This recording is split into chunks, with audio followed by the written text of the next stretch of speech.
일을 하면서 오스카 와일드가 쓴 그 지옥의 단편이라는 소설이 다시 생각이 났습니다. 아일랜드 작가인 오스카 와일드는 복음서의 이야기를 소재로 해서 지옥의 단편이라는 우화적인 추리 소설을 썼습니다. 이 소설은 예수께서 과거의 은혜를 입혀준 몇 종류의 사람들을 예수님이 그 후에 다시 만나게 되었다는 이야기를 우화적으로 엮은 그런 내용입니다. 예수를 만나 은혜를 받은 사람들, 새 삶을 경험했던 사람들, 성경에 그들이 그 다음에 어떻게 살았는지에 대해서 다 언급이 없습니다. 그런데 오스카 와일드는 그것을 나름대로 상상력을 동원해서 이야기를 만들었습니다. 그 책의 내용 중에 이런 내용들입니다. 어떤 곳에서 예수님은 알코올 중독자를 만났습니다. 그대는 누구인가? 예, 저는 절름발이었는데 지난날 예수님께서 고쳐주셨죠. 근데 그때는 이렇게 저렇게 얻어먹고 살았는데 건강해지고 나니까 할 일이 없었습니다. 누가 환영해 주지도 않았습니다. 그래서 이럭저럭 가다 보니까 다시 타락해서 알코올 중독자가 되었습니다. 다음으로 예수님은 한 창녀를 만납니다. 많은 남자들이 그녀를 둘러싸고 희롱하고 있었습니다. 예수님은 전에 그녀를 만난 적이 있었거든요. 주님은 안타까운 마음으로 그녀에게 말했습니다.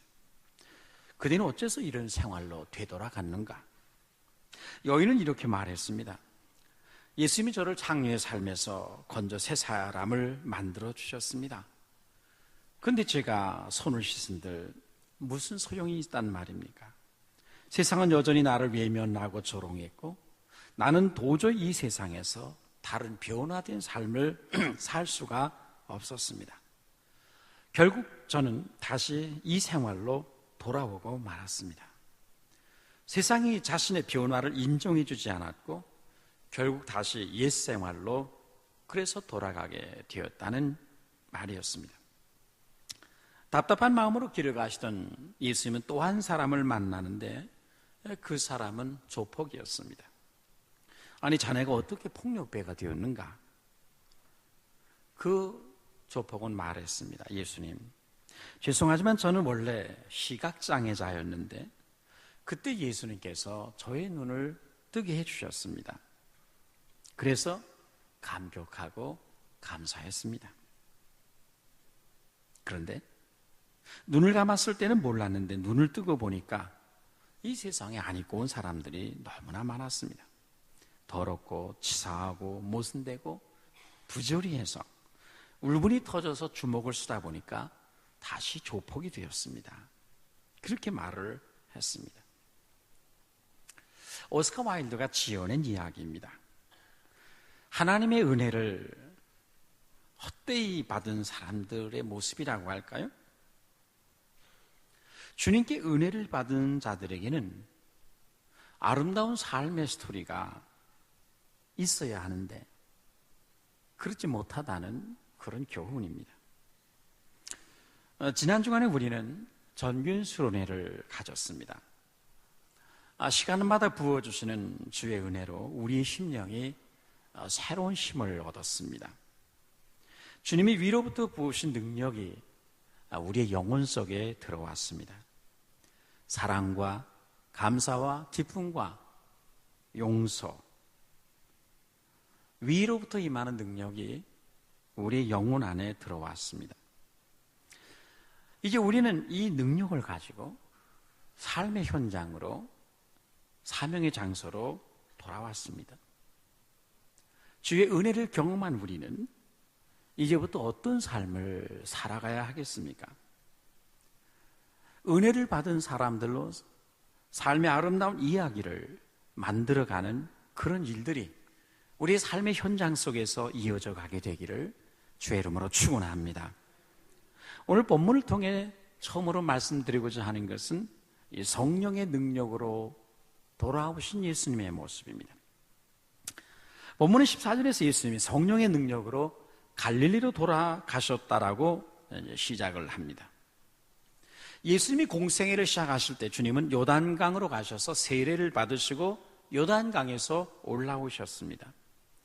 주님이 세례를 받으시고 물에서 올라오실 때 성령이 비둘기처럼 그분 위에 임하시게 됩니다.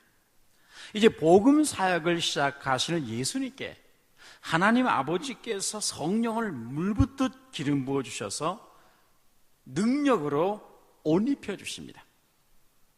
성령의 능력으로 기름 부음을 받으신 예수님은 성령에 이끌려서 광야로 가셔서 40일 금식하시며 홀로 아버지 하나님과 교제하시게 됩니다. 누가복음 4장 1절에서 광야에서 40일 동안 성령에게 이끌리시며 마귀에게 시험을 받으시더라 라고 했습니다. 광야에서 예수님은 성령의 기름 부으심 속에 머무셨고 그 기름 부으심의 능력으로 모든 마귀의 시험을 물리치시고 승리하시게 됩니다.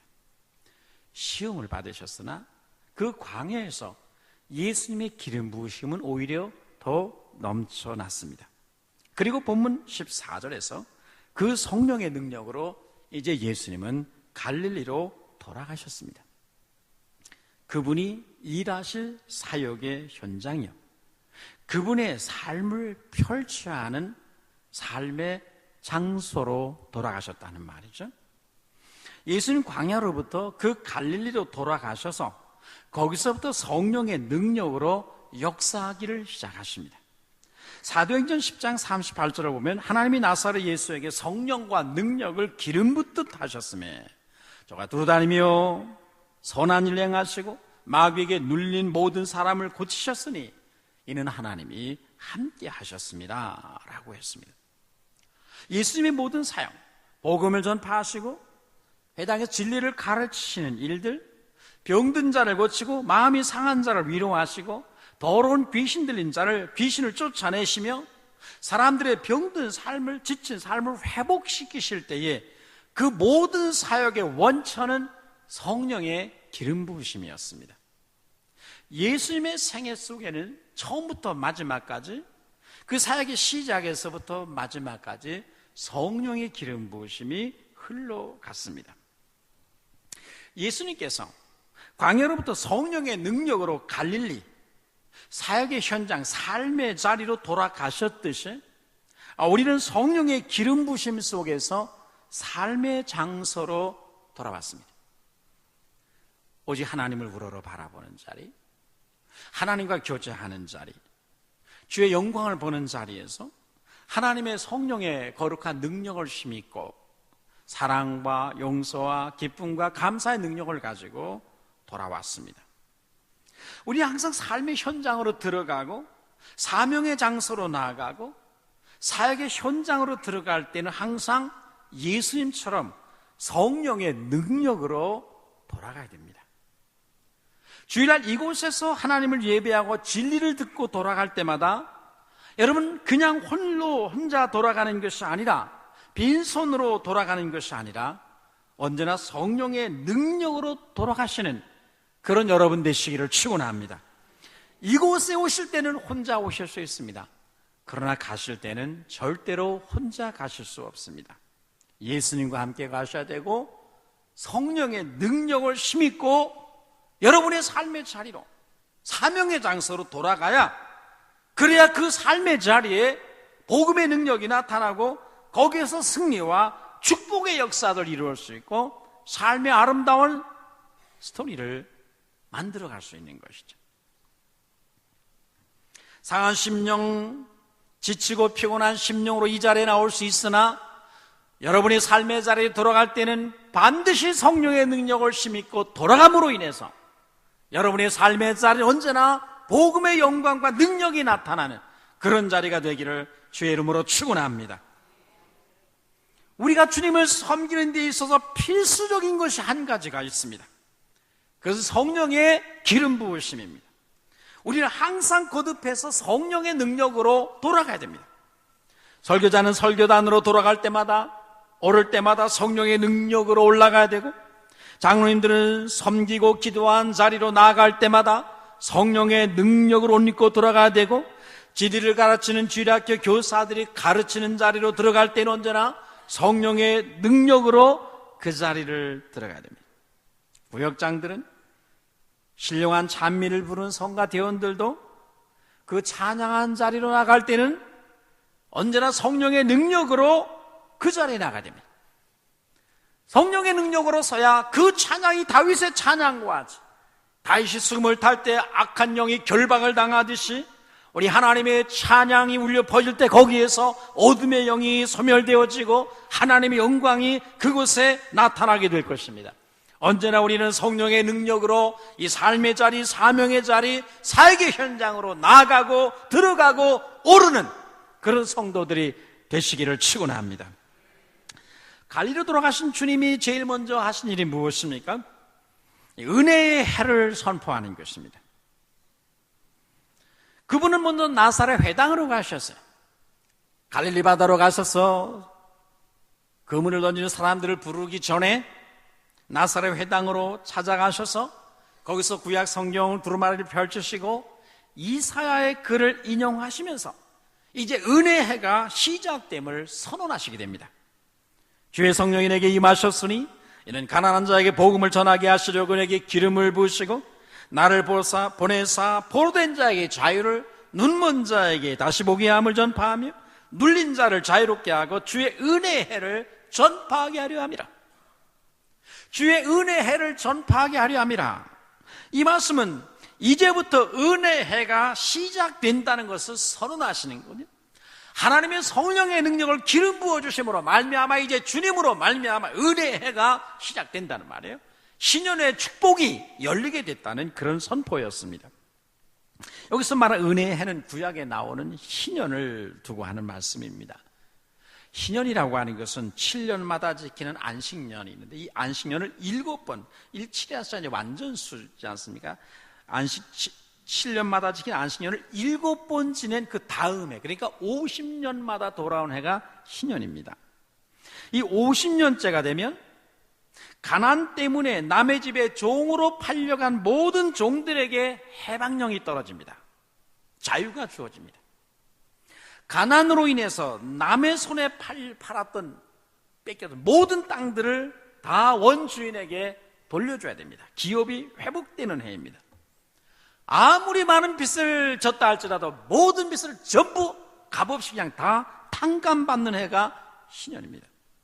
그래서 신년이 되면 모든 잃어버린 것들이 다 회복되고 이스라엘 땅에는 자유가 선포되어지게 됩니다. 종들이 자유함을 얻습니다.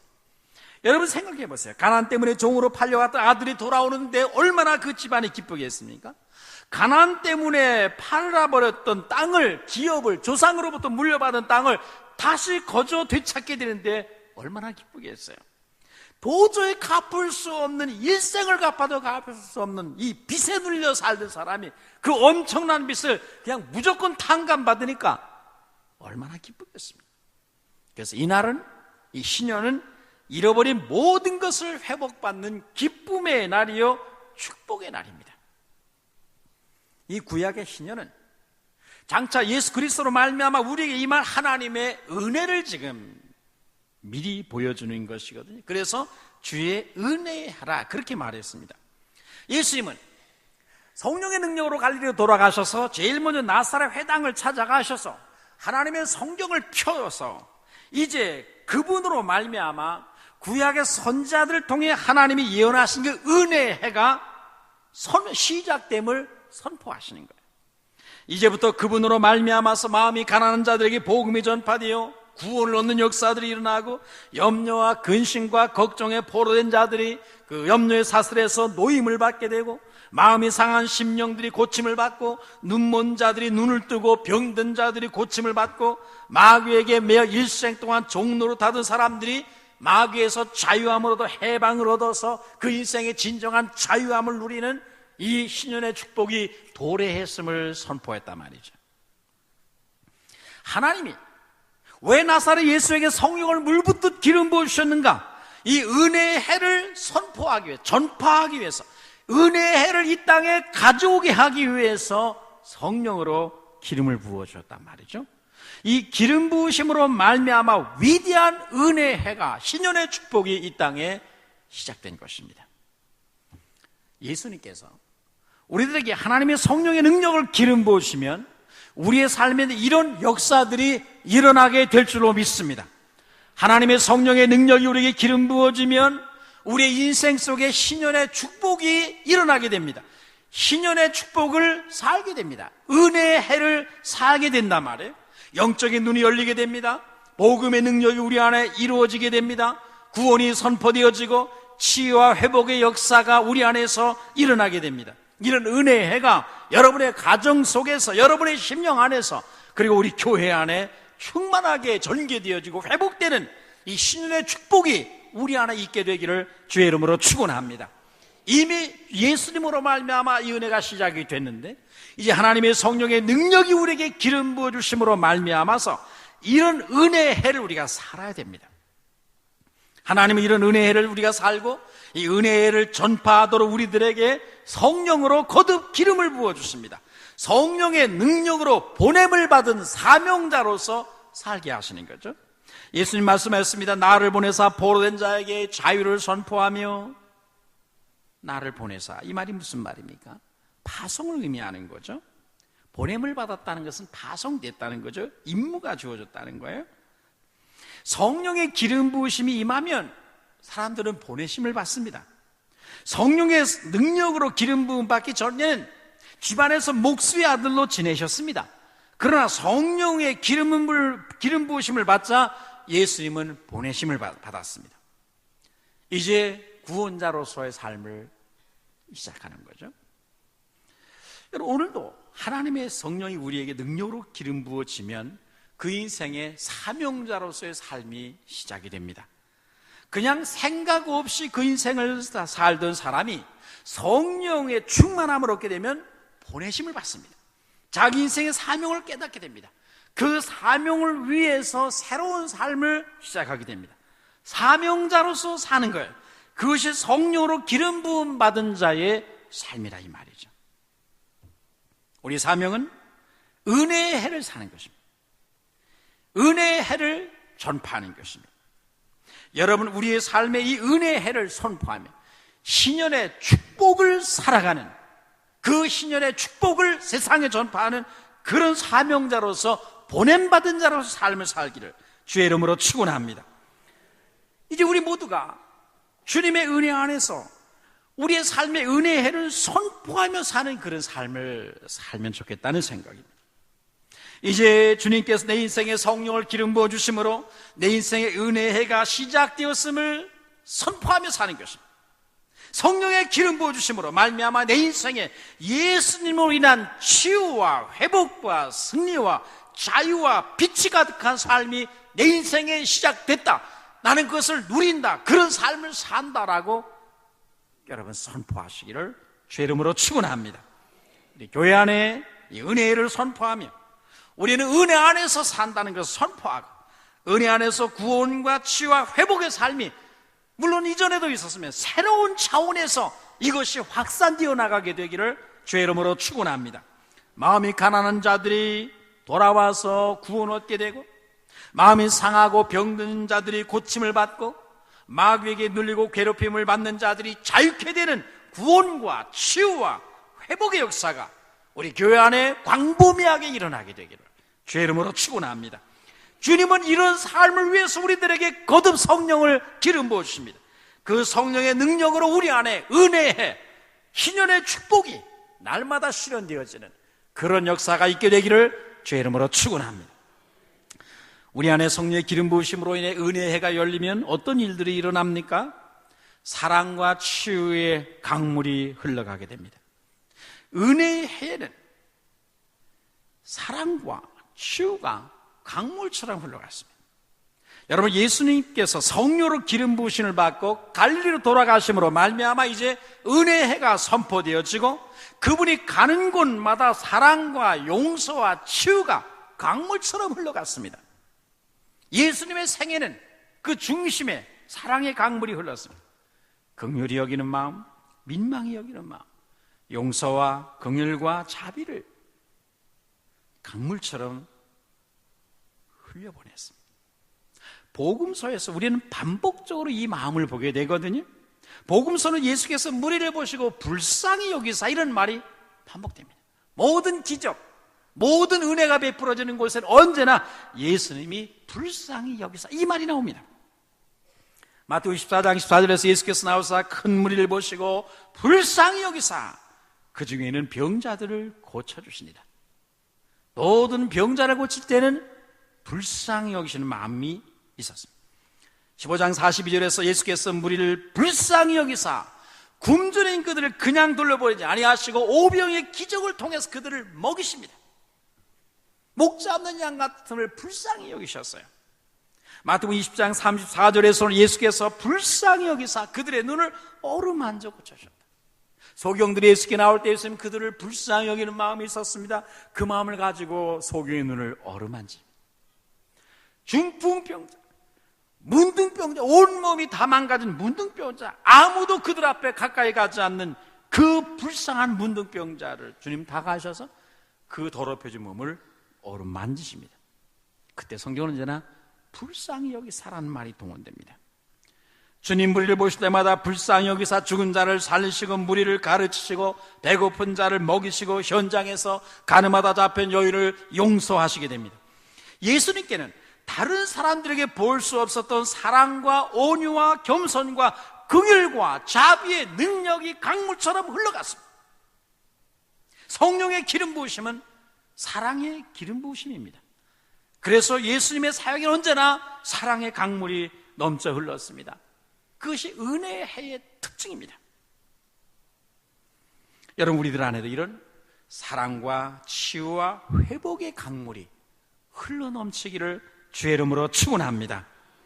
보라, 지금 은혜 받을 만한 때, 보라, 지금은 구원의 날이로다 하겠는데, 이것은 사랑의 강물로 말미암아 일어나는 것입니다. 성령으로 충만하게 되는 성령의 세례란 사랑의 세례를 말하거든요. 역사적으로 성령의 세례를 받은 사람들은 모두가 그 영혼을 긍휼히 여기는 마음, 불쌍히 여기는 마음이 그 안에 임했습니다. 그들 모두가 성령의 능력 안에서 사랑으로 세례를 받았습니다. 성령의 능력으로 사랑이 그들 속에 밀려 들어오게 되자 그 사랑을 가지고 약한 자, 병든 자들 찾아다니며 어루만지며 환자들을 섬기기도 했습니다. 18세기 웨일즈에 부르닥친 위대한 부흥운동의 중심에 있던 호엘 해리스는 성령의 세례를 사모하며 기도하다 어느 날 성령의 세례를 받게 됩니다. 해리스는 그날을 가리켜 하나님의 사랑이 그의 심령에 쏟아져 들어온 날이었다, 그렇게 회고를 했습니다. 하나님의 사랑의 능력이 성령의 능력을 통해 그에게 쏟아져 들어오자 그 위대한 사랑을 가지고 그는 복음을 전하게 됩니다. 그런 말하기를, 내가 처음 했던 그 사랑이 없었다면 나는 틀림없이 포기하고 말았을 것이다. 그러나 사랑이 소나기같이 내 심령에 퍼부어짐으로 말미암아 나는 내 자신을 어떻게 달리할 수가 없었다고 그렇게 말을 했습니다.